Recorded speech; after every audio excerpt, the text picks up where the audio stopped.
Seja muito bem-vindo. Damos aqui início, como habitualmente sempre, à sexta-feira às 12h30, ao comentário com assinatura de Bruno de Carvalho na sua Rádio Estádio. Hoje com muitos temas para abordar e de tal forma aqui um volume noticioso bastante interessante e importante para abordar, que aproveito desde já para alertar a nossa audiência que temos agendado para segunda-feira, a próxima segunda-feira, mais um comentário com assinatura especial de Bruno de Carvalho às 19 horas aqui na Rádio Estádio. Antes de mais, dar as boas-vindas. Bem-vindo, Bruno, a mais um comentário.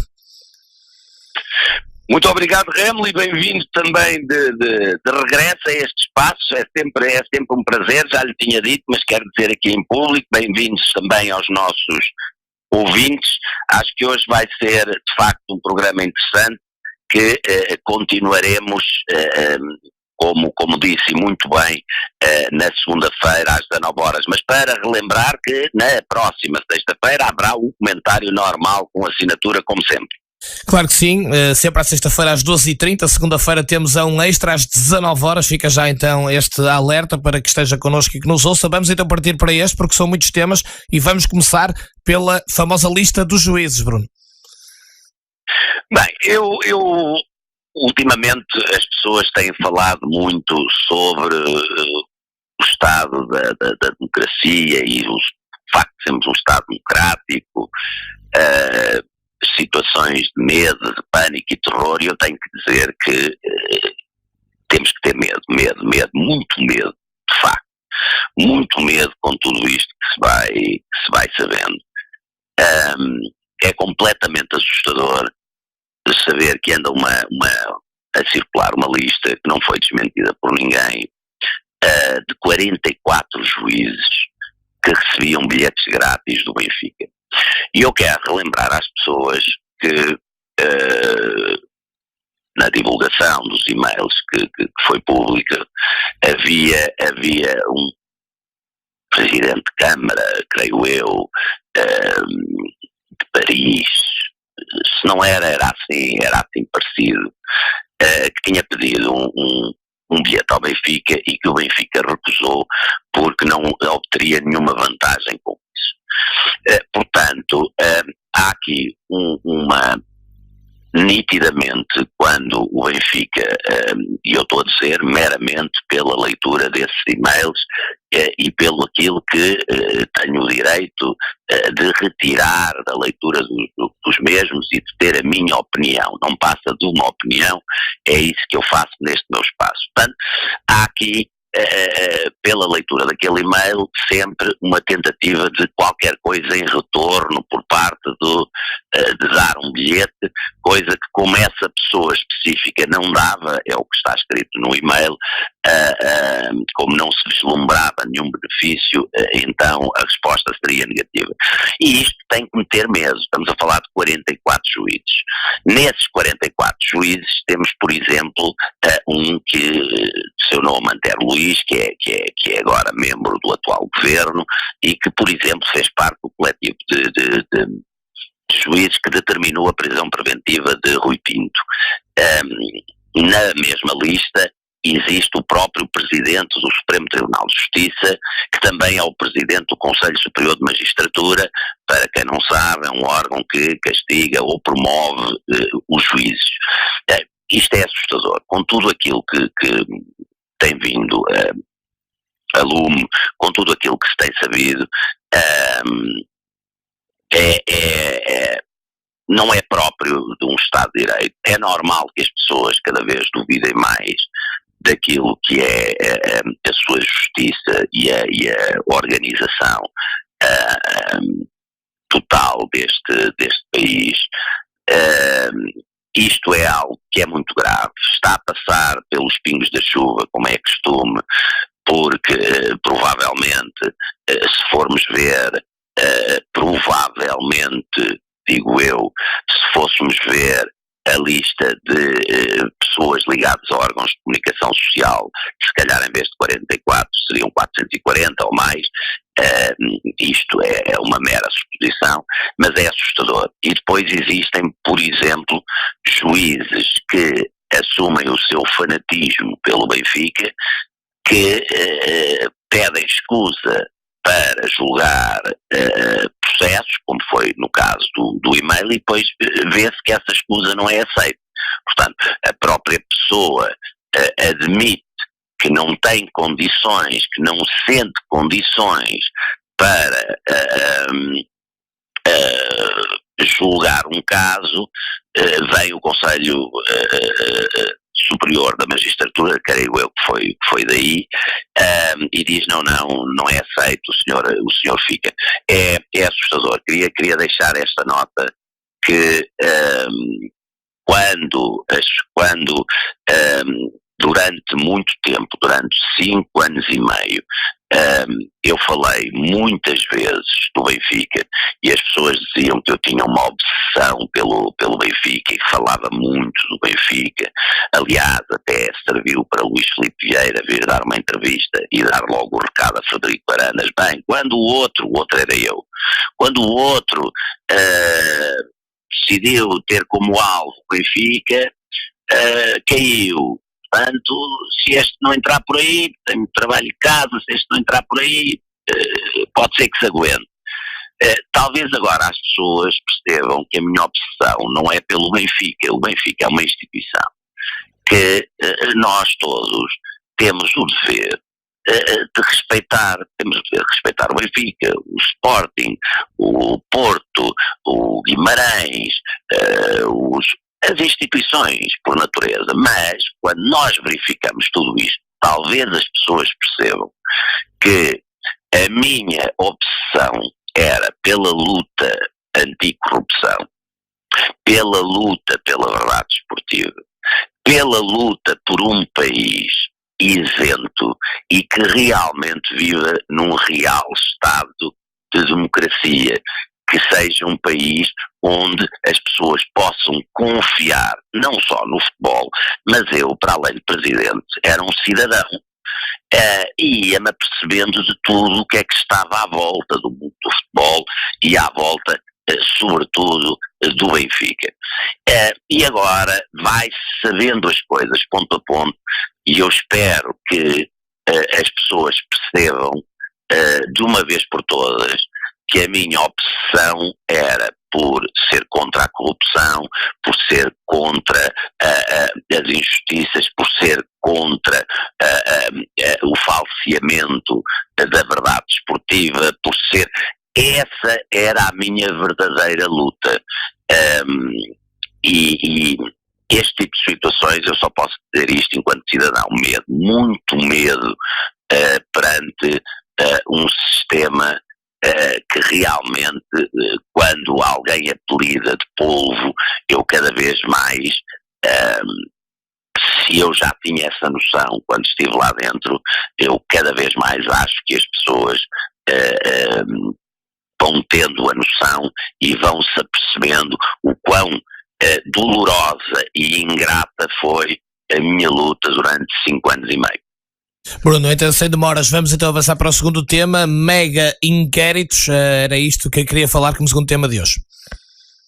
Sim, eu até atribuí o nome, eu era para pôr no nome onde está o Oli e pus onde está o Bruno, porque realmente aquilo que nos chega é que afinal parece que o terrorista do futebol português, porque eu já fui apelidado de tudo, não é? Portanto, o terrorista do futebol português, que se chamava Bruno Carvalho, que sou eu, que sou uma pessoa que muita gente disse que não interessava nem no futebol nem na vida, que é um perigo público, ouvi as palavras perigo público, populista e demagogo quando denunciava estas situações, tudo aquilo que se possa imaginar de positivo numa pessoa, de criminoso, a terrorista, há tudo possível imaginar. E de repente vê-se a abertura pelo Ministério Público e pela Autoridade Tributária de 5 mega inquéritos, parece que são 40 os visados, estamos a falar de fraude fiscal, de suspeita de fraude fiscal qualificada, branqueamentos de capitais no mundo do futebol, e onde aparecem pessoas como, por exemplo, Luís Filipe Vieira, como eu já tive aqui uma crónica, disse, é o homem mais adorado do mundo, é um homem que o azar o persegue, António Salvador, Jorge Mendes, quem diria Jorge Mendes, e depois, a sábado, o Grupo Cofina decide colocar na capa Pinto da Costa. É uma das pessoas visadas também, mas o Grupo Cofina, na sua perseguição, primeiro foi a mim, foi e é a mim, agora é Pinto da Costa, então temos estas pessoas todas como alvos deste inquérito, mas é Pinto da Costa que decidem pôr na capa, mantendo a sua cruzada para ver se conseguem abater um segundo presidente. Mas certo, está também no inquérito, mas não deixa de ser curiosa a escolha da imagem. Podiam ter feito uma montagem e posto as pessoas todas. Não, escolheram Pinto da Costa. Sim, senhora.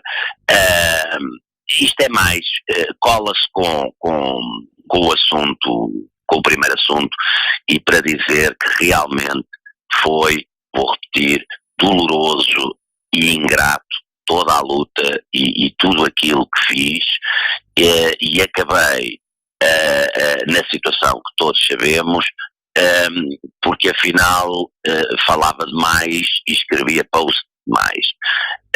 Pronto, tenho que dizer que fico feliz e que espero que neste inquérito finalmente o Wally, não sei se vão encontrar, mas que encontrem, por exemplo, o Wang, que foi, parece-me, ouvi dizer que foi um jogador que passou pelo Sporting, teve um custo de 2 milhões, ouvi dizer, alguém me disse, que eu nunca ouvi, nunca vi, portanto pode ser que em vez de encontrarem o Wally também consigam encontrar o Wang.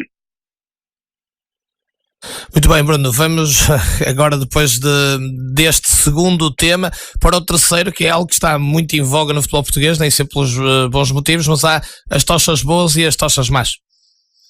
As tochas boas e as tochas más é o seguinte, é o coro das sumidades que falam do futebol, aquelas sumidades, os Rui Santos, os Rui Pedro Reverado, essas sumidades todas que falam de futebol, os jornais, as televisões, com essas sumidades todas, aqui Del Rey, o horror, uma coisa terrível, eu vou dizer novamente, eu já disse, creio que já disse aqui, mas vou dizer novamente, eu não acho piada nenhuma a artefactos pirotécnicos, bom, eu não acho.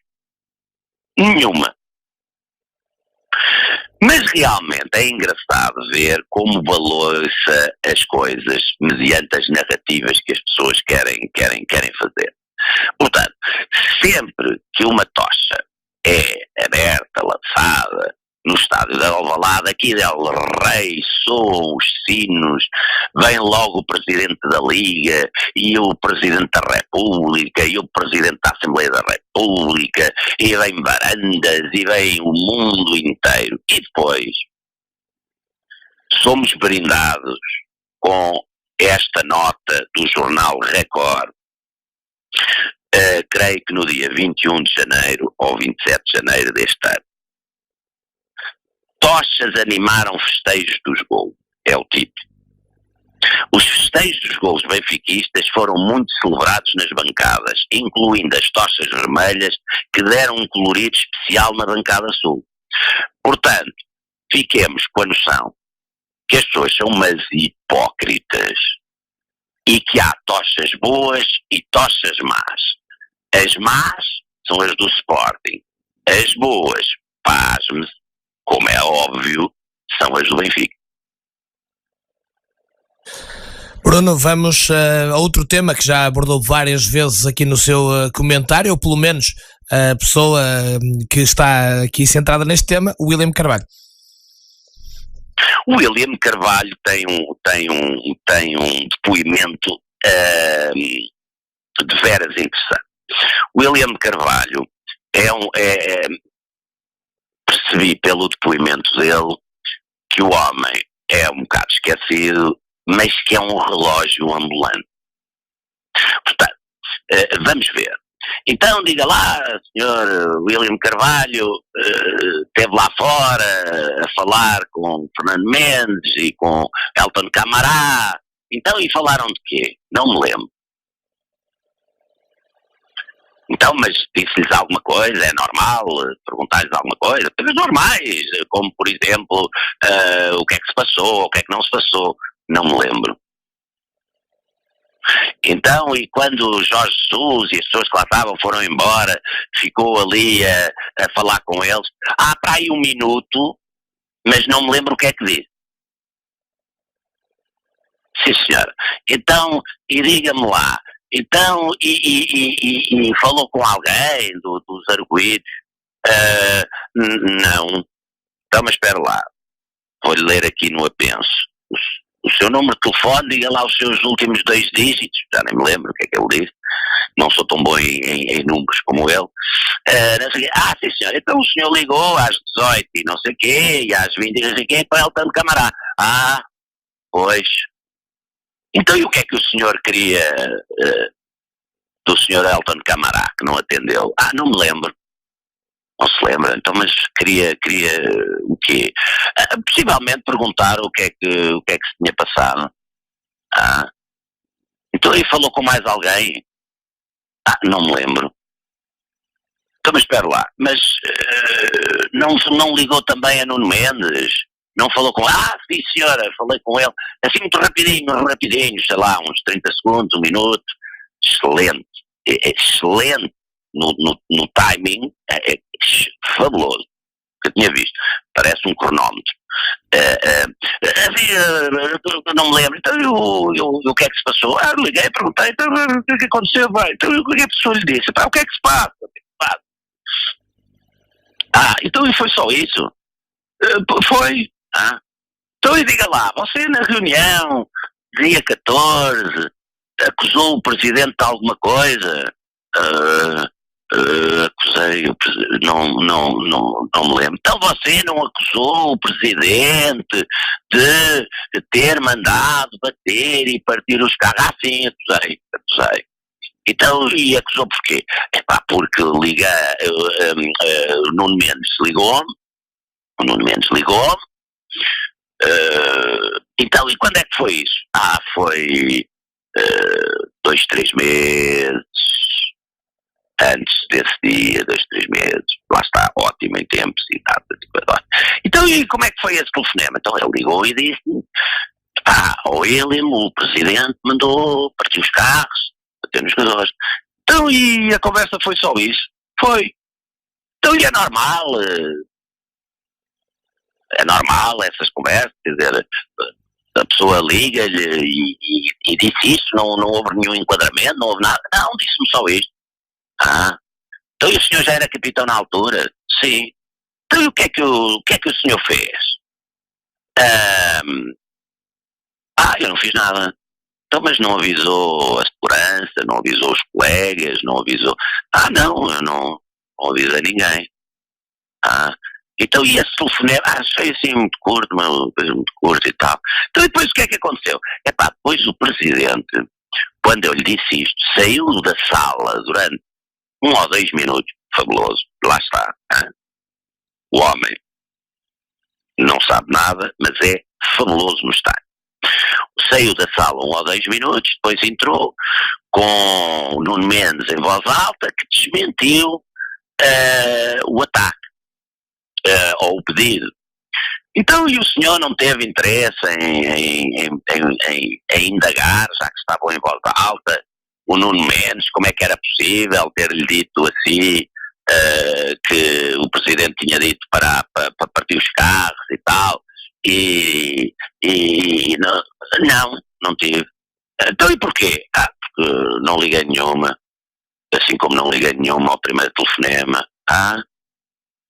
Está bem, não ligou nenhuma. Bem, isto até era cómico se não fosse um assunto tão sério. E é um assunto tão sério por isto. Porquê é que eu quis focar neste tema o assunto dele ser um cronómetro? Porque no meio disto tudo, desta trapalhada absolutamente surreal, eu quero relembrar as pessoas que à data que ele diz do telefonema, que eu não faço, já disse aqui, faço a mínima ideia, não é um problema meu, quem tem que responder a isso não sou eu, é o Nuno Mendes, não sou eu, isto para mim é o disco que disse. Mas, o que é que ele faz aqui? Faz aqui uma artimanha, entre várias tropeções que faz aqui uma artimanha, que é dizer que eu, quando ele me acusou, saí 1 ou 2 minutos da sala. E o que é que isto, qual é a não inocência disto? É transmitir à senhora doutora juíza que eu saí da sala, possivelmente falei com o Nuno Mendes a dizer-lhe, pá, tu vais-te mentir tudo, e depois entrei na sala, pois. Mas é que o que se passou não foi nada disto. A sala que nós nos estamos a referir foi uma adaptação de um balneário para um anfiteatro antes do jogo, ao meio do jogo, para os treinadores poderem falar com os jogadores. E toda a zona das cadeiras tem uma parede falsa de lado. Pensou-se em termos de mais conforto. A única coisa que eu fiz perante aquela acusação vil, que eu volto a repetir, ele me fez no dia e entendeu o azar de ele ter sido a primeira pessoa que eu vi quando saí do carro, quando cheguei à academia. Ele voltou-me a acusar na cara que eles sabiam muito bem que tinha sido eu a dar a ordem e a provocar aquilo que tinha acontecido.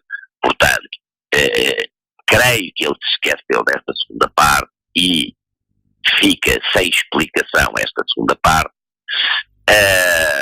Portanto, não ligou nenhuma à primeira, depois confessou que não houve carro nenhum partido, não houve nada, portanto foi um telefonema, saiu do nada, estávamos em primeiro lugar, tínhamos ganho a taça da Liga, mas recebeu este telefonema, mas na verdade ninguém foi ameaçado, ele sabe que ninguém foi ameaçado, sabe que não se partiram nada, mas sabe estes minutos. Bem, o que aconteceu foi muito simples. À entrada da sala, estava uma cadeira e eu coloquei lá o meu casaco. Quando ele me faz esta acusação, eu pura e simplesmente, e demorou uns segundos, não saí de sala nenhuma. Eu saí do campo de visão deles, porque tem essa parede de pladur, fui ao casaco buscar o meu telemóvel, disquei à frente das pessoas, a pessoa atendeu à frente das pessoas, e foi à frente das pessoas, sem ele saber minimamente, ele, Nuno Mendes, que William Carvalho confirma claramente que reconheceu a voz, disse que era tudo mentira. Portanto, esta subtileza de um homem que não se lembra do que é que falou com os supostos atacantes, que não se lembrava que tinha feito telefonemas, que não se lembrava de tanta coisa. Depois fui à casa de banho, no meio do ataque ele foi à casa de banho. Então, e quanto tempo teve na casa de banho? Uns 30 segundos. Ele para isso sabe tudo. Ele até sabe quanto tempo demorou a urinar. Quer dizer, ele sabe tudo. Sabe os minutos, sabe os segundos, sabe os meses. Depois não se lembra de mais nada. Não se lembra de mais nada. Portanto, aquilo que aconteceu foi, pura e simplesmente, eu fui ao casaco buscar, saí do ângulo de visão deles, porque há uma parede falsa, mas não saí de sala nenhuma e fiz o telefonema em frente a todos. Portanto, esta esperteza saloia destas coisas entruncadas que depois o comum dos cidadãos não percebe, mas que eu percebo quando estou a ouvir, eu percebo o que é que são estas mensagens subliminares que são pedidas a certos jogadores para fazerem.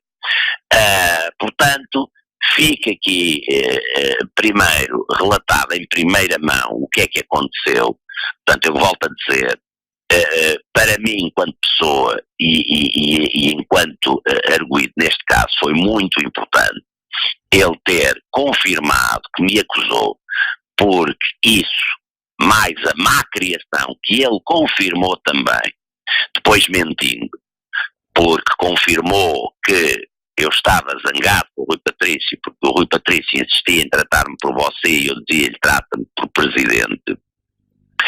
E depois diz que o Rui Patrício passou-me a tratar por presidente. É falso. O Rui Patrício 4 vezes disse você, 4 vezes eu disse para ele me tratar como presidente, e ele disse então eu não falo. Calou-se mais, e isto foi dito perante um juiz, por Carlos Vieira, foi o único jogador que não me cumprimentou na saída dessa reunião. O único. Foi o Rui Patrício. Portanto, ficando aqui esclarecido, tenho que dizer que deixar este remate. É um homem esquecido, é um homem que, de facto,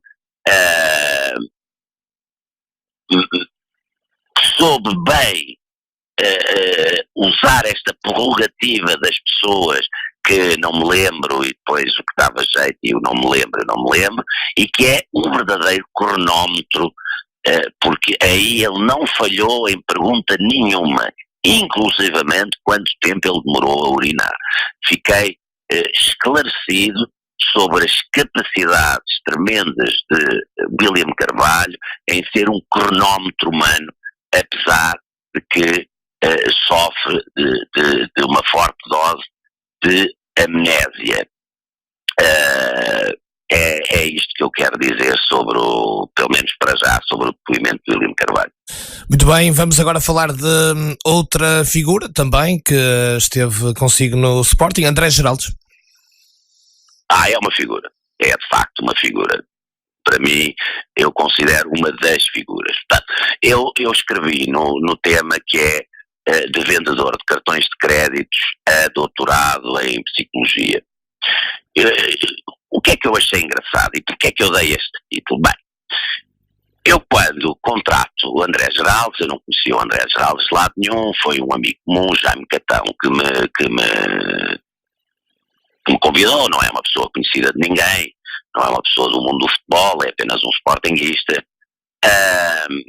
Quando ele começa a ter algum relevo, um dos amigos que eu tenho de mais longa data, que inclusivamente tem outro clube, que é o Futebol Clube do Porto, ligou-me, e estamos a falar de um amigo de secundária, ligou-me e disse, tu vê lá, tem cuidado com esse homem e tal, ele trabalhou para mim aqui na venda dos cartões de crédito, vê lá, o tipo não descansou enquanto não me tentou tirar o negócio e fazer e tirar e pôr e tal.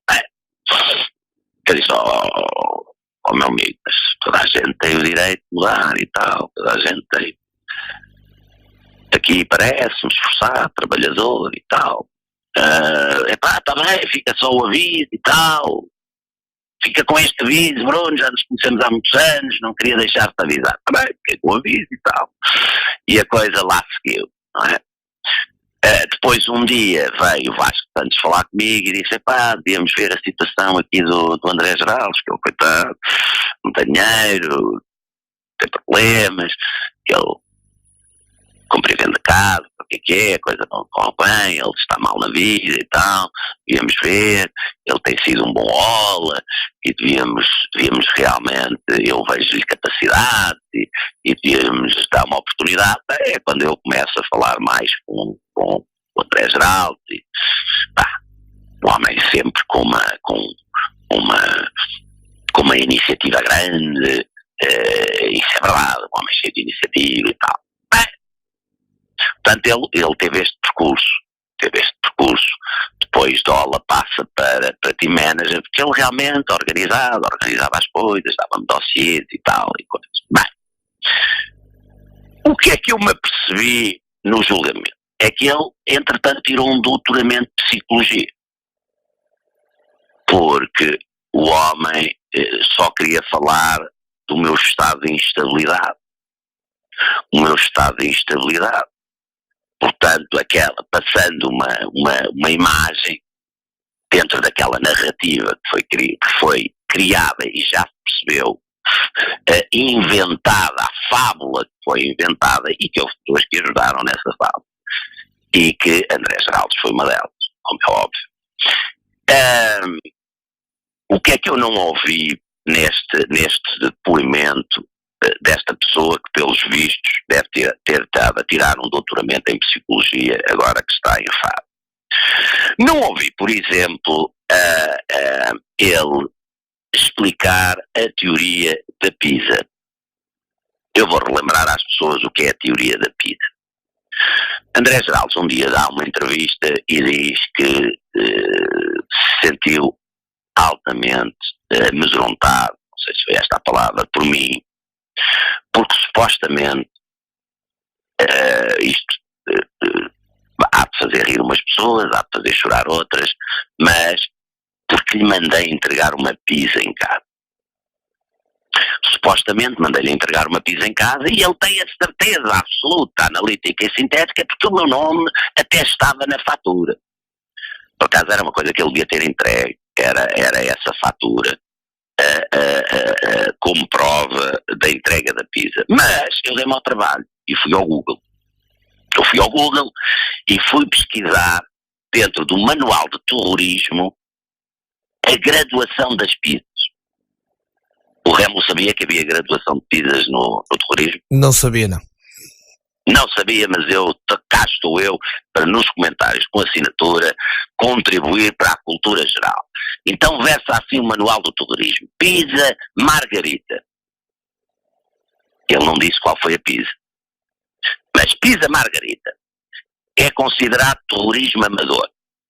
Portanto, no máximo utiliza fulminantes. Não sei se sabem, se lembram, quando éramos miúdos, havia aquelas pistolas que punhamos aqueles fulminantes, que dizia pique, pique, pique, pique, pique, e toda a gente se assustava muito, mas que não fazia nada. Portanto, se tivesse sido uma pizza Margarita, é considerado terrorismo amador e o máximo de consequências para quem recebe é o ser amedrontado com fulminantes. Mas também descobri que se fosse uma pizza Primavera, já é terrorismo mediano. Portanto, já podem ser utilizados, para além de fulminantes, bombinhas de mau cheiro. O que realmente já eleva o grau de terrorismo. Mas dentro das pizzas, a que provoca maior terror é a Bacon Crispy.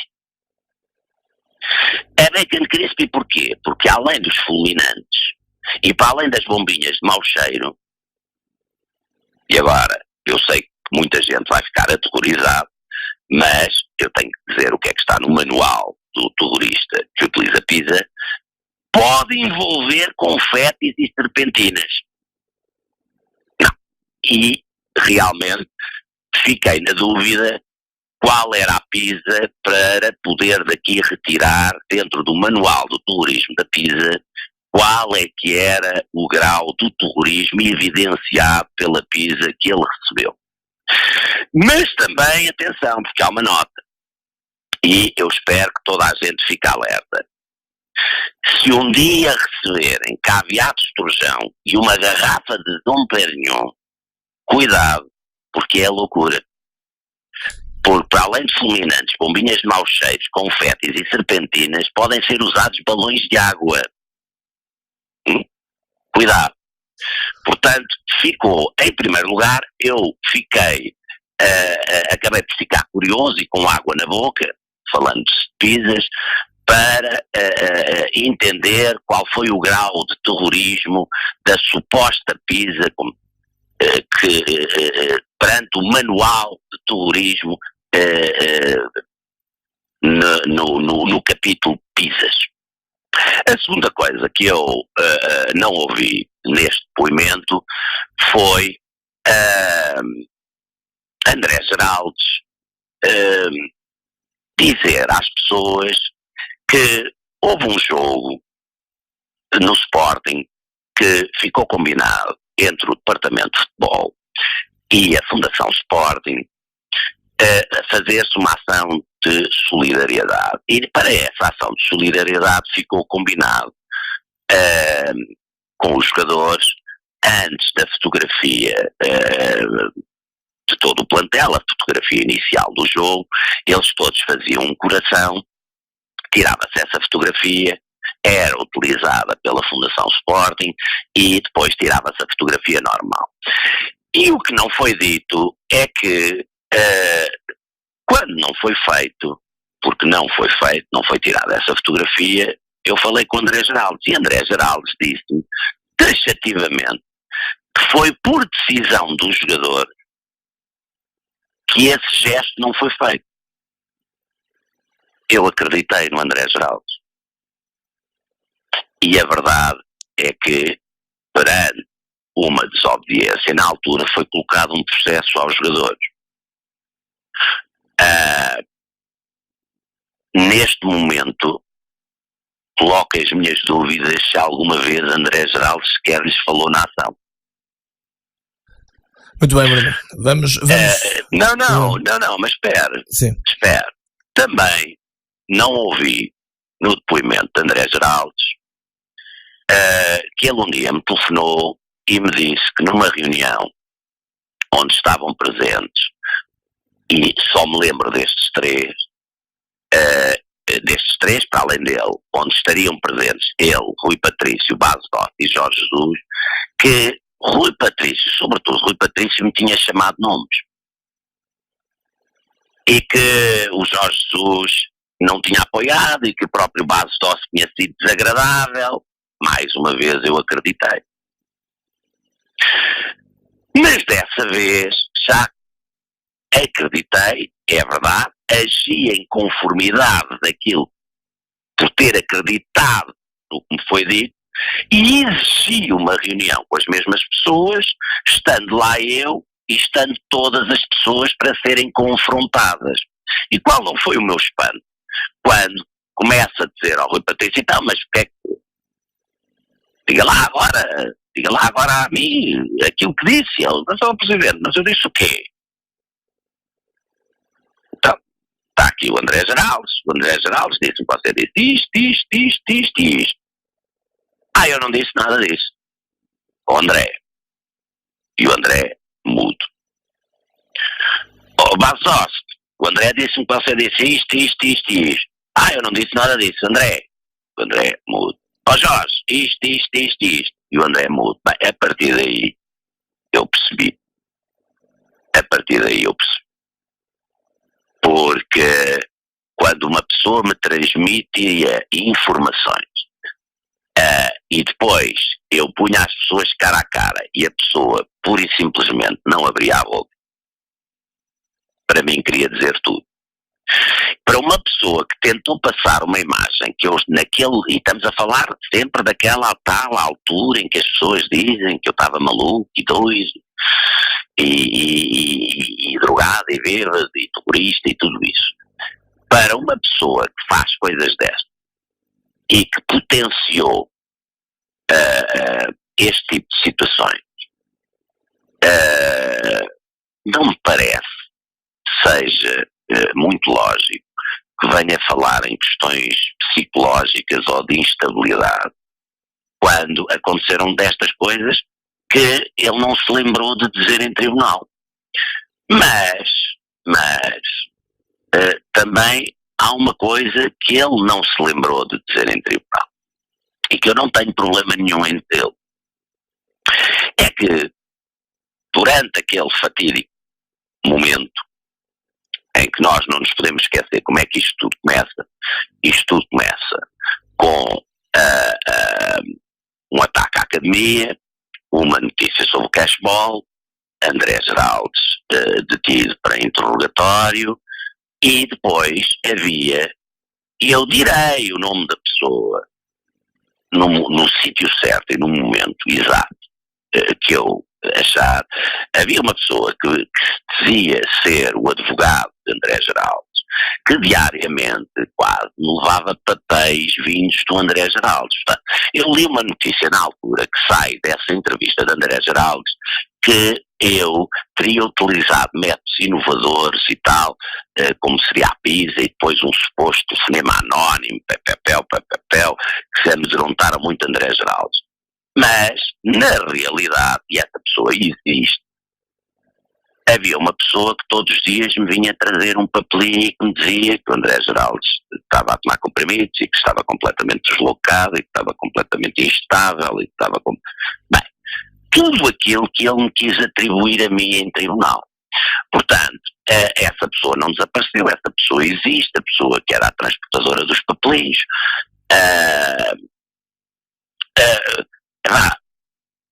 Eu, a maior parte dos papelinhos mandava para o lixo, mas cheguei a ver um ou dois e havia uma insistência para uma suposta compra de um jogador do Portimonense em que os valores até já estavam definidos e tal.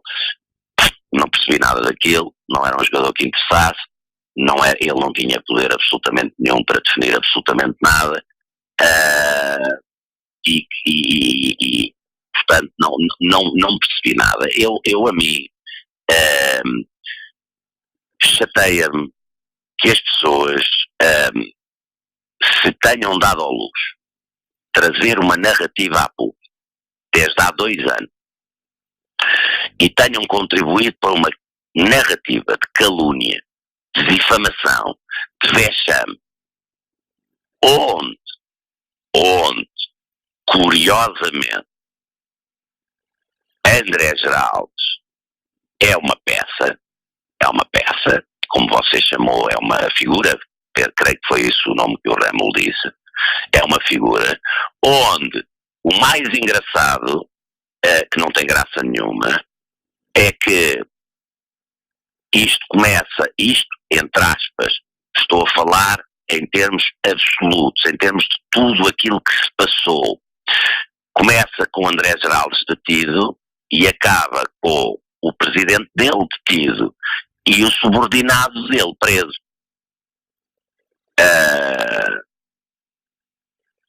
Eu gostava que as pessoas não fossem para o tribunal com agendas, não fossem para o tribunal mentir, não fossem para o tribunal fazer a manutenção de narrativas, não se esquecerem nunca na vida, porque André Geraldo também é pai, como eu, não esquecer que contribuiu com a sua narrativa, com as suas historietas da minha instabilidade e das pisas e dos não sei quê, e que garantidamente tinha sido eu, e porque estava na fatura ao meu nome, contribuiu para que um chefe de família, para que um presidente de um clube que ele diz gostar fosse destituído, que um chefe de família fosse detido, humilhado e vexado e o clube destruído. Portanto, eu creio que este doutoramento de psicologia que ele está a tirar em Faro deve estar apenas no início, mas ele deve ter aquela velha máxima, que é a máxima dos 12 passos. E nos 12 passos, o primeiro passo, é este o conselho que eu lhe dou, é percebermos que temos um problema, e ele tem de facto um problema, e tem que se autorresolver. Agora, atenção, porque eu sou um indivíduo de factos, sou um indivíduo de verdade, e hei de bater-me pelos factos e pela verdade até ao final dos meus dias. E é bom que as pessoas tenham essa noção e que metam a mão na consciência e percebam que não vale tudo na vida. Não vale tudo na vida. Temos que ser pessoas de caráter, temos que ser pessoas que honram a verdade e que não vale tudo na vida. É isto que eu tenho para dizer. Bruno, avisando que faltam menos de 15 minutos para o final, vamos agora falar de Diogo Amaral e Pedro Silveira e da autoincriminação, foi assim que lhe chamou. Diogo Amaral e Pedro Silveira, portanto Diogo Amaral vulgo Tusta, Pedro Silveira vulgo Barbini, foram duas pessoas que acabaram por ser chamadas e que não se percebeu muito bem a qualidade, se estavam lá como testemunhas, estavam lá como arguidos e não se percebeu por isto. É verdade que a lei, e nós na segunda-feira vamos falar sobre isto, vamos falar sobre uma série de coisas que, apesar de terem leis, que eu já tive esta discussão com alguns advogados, nenhum deles está de acordo comigo, porque eles trabalham com aquela ferramenta, respeitam aquela ferramenta.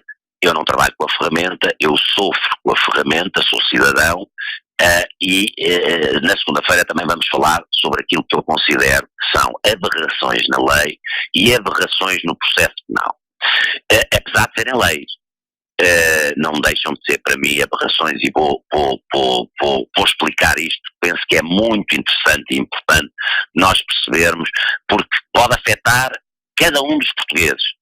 Isto não é palcochete, isto é, cada um dos portugueses está sujeito a um processo penal que tem aberrações que eu depois vou falar na segunda-feira, porque hoje não temos tempo. Mas o que é que eles fazem? Eles chegam e dizem, não, eu não explico nada, não digo nada, não digo nada, utilizo aquilo que está na lei, que é a possibilidade de não dizer nada para não me auto-incriminar. Sim, senhora. Ora, auto-incriminar. Ora, mas o que é que foi mais estranho? Foi que puderam escolher a partir daí, isto está consagrado na lei, mas depois puderam escolher o que é que respondiam ou não. Isto é que é estranho. Não é normal. Quer dizer, ok, optavam pelo silêncio. Faz favor, meus senhores, podem sair. Porque é, pelos vistos, um direito que lhes assiste. Depois escolherem é que não fez sentido nenhum. Bem, mas o que é que ficámos a perceber? Apesar de nada disto fazer sentido, ficámos a perceber que Pedro Silveira, que era candidato na lista de Frederico Varandas, que foi quem lucrou, porque me veio substituir com a minha destituição e processo essa destituição, que teve como base uma série de coisas que as pessoas não sabiam, mas que na cabeça das pessoas era alcochete. Portanto, quando se pergunta muito quem ganhou foi Frederico Varandas. Óbvio. Agora, percebeu-se que ele, candidato, e que fez aquele vídeo a dizer, aquele vídeo muito simpático, meus amigos, que ainda não perceberam que eu sou um homem de confiança, e no dia em que eu quiser, ele leva na cara, leva ele e leva os outros, porque eu sou um homem de confiança e vou subir. Bem, confirmou que estava no grupo, o tal grupo que organizou o ataque. Não foi investigado. Diogo Amaral, Tusta, ficou muito preocupado porque descobriram que ele era o Tusta e, portanto, havia mensagens dele no grupo. E mensagens que, por exemplo, diziam saiam todos. Sim, senhora, era ele, mas recusou-se a explicar o teor de todas as suas mensagens. A verdade factual não foi investigado. E a verdade é que estavam lá, a verdade é que sabiam, e pelos vistos o Ministério Público selecionou quem é que devia ser investigado ou não investigado. Fiquei esta nota, porque é engraçado que a comunicação social apagou este dia como se não tivesse tido interesse nenhum, assim como apagou, por exemplo, o depoimento do spotter, creio que se chama Nuno Leandro, onde de uma forma calmíssima, de uma forma assertiva, explicou, porque ele teve no relevado, durante o jogo da Madeira, teve no aeroporto, no jogo da Madeira, e explicou taxativamente tudo o que aconteceu, visto por ele, não é o diz que diz. Viu Jorge Jesus a conversar com o Fernando Mendes, viu o William a conversar com o Fernando Mendes. Quando acabou aquela confusão fora das câmaras, viu que eles continuaram a conversar lá num cantinho perto de uma loja, coisa que tinha sido desmentida por Jorge Jesus. Ficou com a clara noção que as pessoas iriam à academia porque houve trocas de insultos no relevado e porque houve troca. Bem, foi tão clarinho, mas tão clarinho que a comunicação social continua mais preocupada em dar notícia do trabalho invisível, não sei de quem, do que dizer claramente aqueles que, por terem vivido in loco as coisas, uns comprometendo claramente a investigação e o rumo que a investigação podia ter decorrido se tivessem sido investigados Diogo Amaral e Pedro Silveira, Tusta e Barbini, e outro pelo Spotter, que, pasme-se, assistiu a tudo, mas não foi ouvido em sede de investigação. Pasme-se. Porquê? Porque a pessoa presenciou e tudo aquilo que ela presenciou negava a narrativa do Ministério Público. É a primeira vez que a pessoa é ouvida e afinal uma pessoa que vivenciou tudo in loco e não o diz que disse. Mais uma prova da forma fantasiosa como se construiu este processo e da fábula e da forma como se quis arrumar uma narrativa para fazer uma acusação e não uma investigação a sério para fazer uma acusação séria. Muito bem, Bruno, a relembrar que nos falta apenas 8 minutos e meio, vamos para Alcochete. Bem, em termos de Alcochete, só dizer mais algumas coisas muito rápidas. No tal resumo já falei sobre várias pessoas, Brian Ruiz e Misites. Coisa importante foi que ninguém se negou a falar com o Presidente. Misites, finalmente vem alguém dizer assim, estive assustado 2, 3 dias depois passou-me. São maneiras de ser e de estar. Base doce doente, e vamos falar sobre isto segunda-feira, perante o que está a ser dito, ou que já foi dito por Frederico Varandas no tribunal, por exemplo, desmentindo Carlos Mota, talvez perceba a doença de base doce. Portanto, não falou porque estava doente. Dumbiá não responde às notificações. Rafael Leão é um miúdo perturbado, porque ele é o único que viu uma reunião qualquer numa sala de jogos onde os jogadores, foi o único.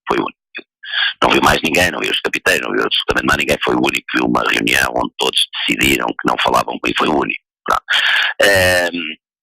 Esqueceu-se de dizer, Rafael Leão, coisas como que foi cumprimentado à entrada, e isto foi dito por Gelson Martins.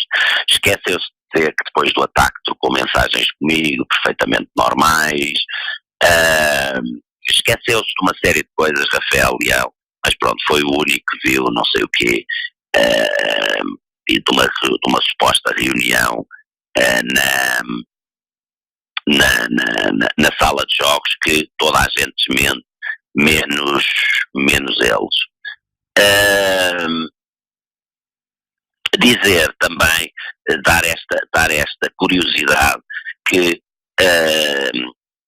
3 curiosidades e passamos para o último tema. Misites, Bados Dost e Freddy Monteiro são curiosidades. Freddy Monteiro, que nenhum deles subscreveu a tal publicação que os jogadores fizeram a denegrir a sua entidade patronal e que originou os processos. É engraçado que nenhum deles subscreveu, mas todos eles foram agredidos. Curiosidades apenas. Curiosidade número 2 é se as pessoas já verificaram muito bem quanto é que já lucrou Jorge Mendes e os jogadores desde o ataque de Alcochete. Dos jogadores que rescindiram, se as pessoas têm essa noção, se têm a real noção de quanto já lucrou, é uma mera curiosidade, Jorge Mendes e os jogadores que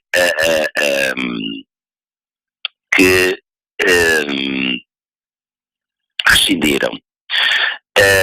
A terceira curiosidade não é uma curiosidade, é uma nota negativa.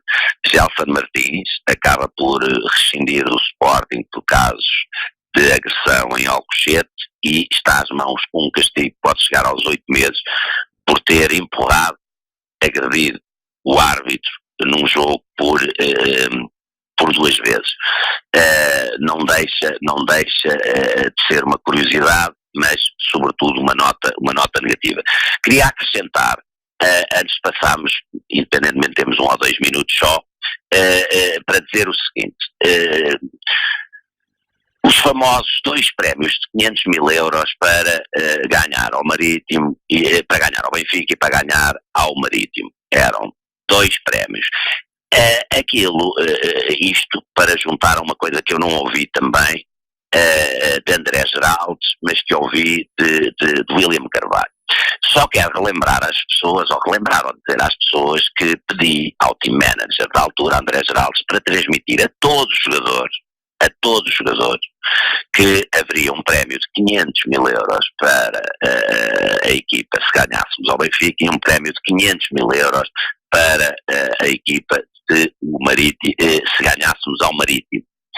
Chego à conclusão que afinal, porque William Carvalho era capitão como o Rui Patrício, William Carvalho diz que não teve conhecimento absolutamente nenhum, os outros jogadores também não tinham conhecimento, chega à conclusão que por autorrecriação de André Geraldes, disse apenas a Rui Patrício, e que depois, quando me disse a mim que todos os jogadores tinham recusado o prémio, afinal o todos os jogadores tinha sido o Rui Patrício apenas, porque o Rui Patrício é o único até agora que confirma que isso foi dito, que confirma que recusaram. Afinal mais nenhum jogador sabe, portanto mais uma daquelas minhas instabilidades, mas a verdade é que foi pedido a André Geraldes para falar com todos os jogadores e pelos vistos, pelo testemunho dos jogadores, só falou com o Rui Patrício e é Rui Patrício que recusa os 2 prémios de 500 mil e que, pelos vistos, pelo que dizem os restantes jogadores, não lhes dá conhecimento e recusa, e André Geraldes, em vez de dizer foi apenas Rui Patrício, disse que foi recusado por todos os jogadores. Agora pensem o que é que um presidente tira de ilação quando se lhe é dito que todos os jogadores não quiseram 2 prémios de $500 000 para vencer ao Benfica e para vencer ao Marítimo. Pensem. Portanto, também falaremos na segunda-feira sobre esta questão da instabilidade e de alguns fatores que as pessoas ainda têm desconhecimento que contribuíram para a instabilidade do Sporting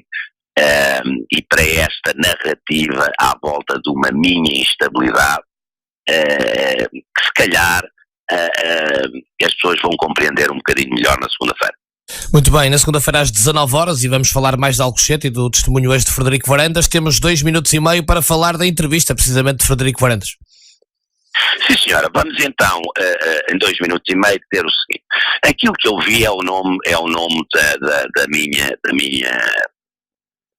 daquilo que eu coloquei como tema, que foi o arrependido. E a frase que eu retiro desta primeira parte é o não consigo. E é verdade, ele não consegue. Ele assume, não consegue. É a melhor frase da entrevista dele, é o não consigo. Porque realmente ele é um incompetente. Portanto, não consegue. Ele não consegue resolver as finanças do clube, ele não consegue deixar de mentir sobre os recordes financeiros e não sei o quê, ele não consegue resolver o problema financeiro e pôr a equipa a jogar melhor, ele não consegue vender os jogadores bem, ele não consegue. Portanto, a frase mais marcante dele do dia de hoje é o não consigo, mas quero deixar apenas 2 ou 3 pontos. Ponto número 1, fala Frederico Varandas tem uma comunicação digna, e agora estou a fazer uma mera comparação de Hitler e Goebbels, que é o quê? Ele arranjou um inimigo comum, não é? Hitler foram os judeus, Frederico Varandas foi o Bruno Carvalho e as claques. Portanto, foi exatamente a estratégia para chegar de populismo e de demagogia de Hitler, ele utiliza igual. Portanto, tem ali os alvos a bater e isso cola, sobretudo nos mais velhos, cola. Depois tem estas frases magníficas, como por exemplo, eu cheguei e precisava de 115 milhões, mas caro Frederico Varandas, se você precisava de 115 milhões, eu quero lembrar que já usou 205 a nós, 190 em vendas mal feitas, mas 190 milhões em vendas e 60 milhões do Fundo Apolo. Alguém ensine contas a este senhor, talvez o William Carvalho, ensine-lhe contas, nós estamos a falar de 455 milhões. 455 milhões. Se precisava de 115 bolas, por favor explique porque é que precisou de 455. Portanto, disse estas frases magníficas, não é? Mas é tudo propaganda, isto é propaganda. Isto sim é puro demagogia e populismo, é pura propaganda. Depois diz que base doce era muito pesado e pá, precisou mesmo do dinheiro, quer dizer, já utilizou 455, diz que precisava de 115. Era muito pesado. Bem, o que é que eu diria? Jute, Bolazi, Jesse, Fernando e Wang, para não dizer mais. Quer dizer, o que é que eu diria sobre isso? Não, é estranho. Uma pessoa que já fez de compras cerca de 60 milhões. É estranho que Base Doce precisasse tanto de dinheiro quando já consumiu 455 e assumiu que só precisava de 115. Bruno, para fecharmos mesmo. Depois fala que fez só mais 2 apontamentos que eu acho que são importantes, que é, por exemplo, depois fala que fez as coisas muito bem feitas. Eu quero relembrar, por exemplo, que chega a um acordo absurdo para vender o Podense por cerca de 7 milhões, logo de seguida ele sai por 20 milhões para o Wolverhampton. Quem é o agente do Podense? É o Jorge Mendes. Quem é que negociou os 7 milhões? Foi o Jorge Mendes. Quem é que o vendeu para o Wolverhampton por 20 milhões? Foi o Jorge Mendes. Magníficos negócios. E agora quero só terminar dizendo 2 coisas. Uma, para rematar, Alcochete desta semana, tirando Frederico Varandas, quer dizer o seguinte: se nós estamos num país onde um ex-ministro de Portugal disse há pouco tempo que achou tudo normal em tanques porque via muitos filmes policiais, eu, pela mesma dota sabedoria, também já começo a perceber Alcochete porque vejo muitas vezes o Walking Dead. Bem, segundo, sobre Frederico Varandas, que vamos falar na segunda-feira. Eu não sei se o Remo tem um botão de pi, daqueles botões de pi. Se tiver aqueles botões, quando uma pessoa diz uma asneira, se faz favor, utilize. E eu vou parafrasear Frederico Varandas para deixar aqui uma lufada, um cheirinho daquilo que vai ser o nosso programa de segunda-feira. Frederico Varandas, eu já sabia que sofria de um problema que era de incontinência da mentira. Não sabia que ele era tão obcecado pelo cu. E o que é que isto significa?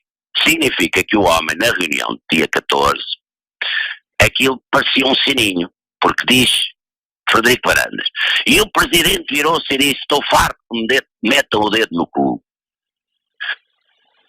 Depois virou-se e disse: para mim a Taça de Portugal é como um frúnculo no cu. Ó caro Frederico Varandas, é uma obsessão um bocado excessiva pelo cu, de facto. Eu acho que vamos esperar por segunda-feira para o meu resto do meu comentário. Fica aqui este cheirinho e eu recomendo às pessoas que estão à volta de Frederico Varandas que lhe deem uma barrinha de chocolate, que o homem está muito amargo, e um bocadinho de irodoide. Muito bem, Bruno, fica por aqui o comentário e marcamos encontro consigo segunda-feira às 19. Um abraço, bom fim de semana. Bom fim de semana e até segunda-feira a todos. Um forte abraço. Obrigado, foi o comentário com a assinatura de Bruno de Carvalho esta sexta-feira na Rádio Estádio. Relembro, segunda-feira às 19 horas temos um comentário especial de Bruno Carvalho também aqui na Rádio Estádio. Continue connosco, boa tarde.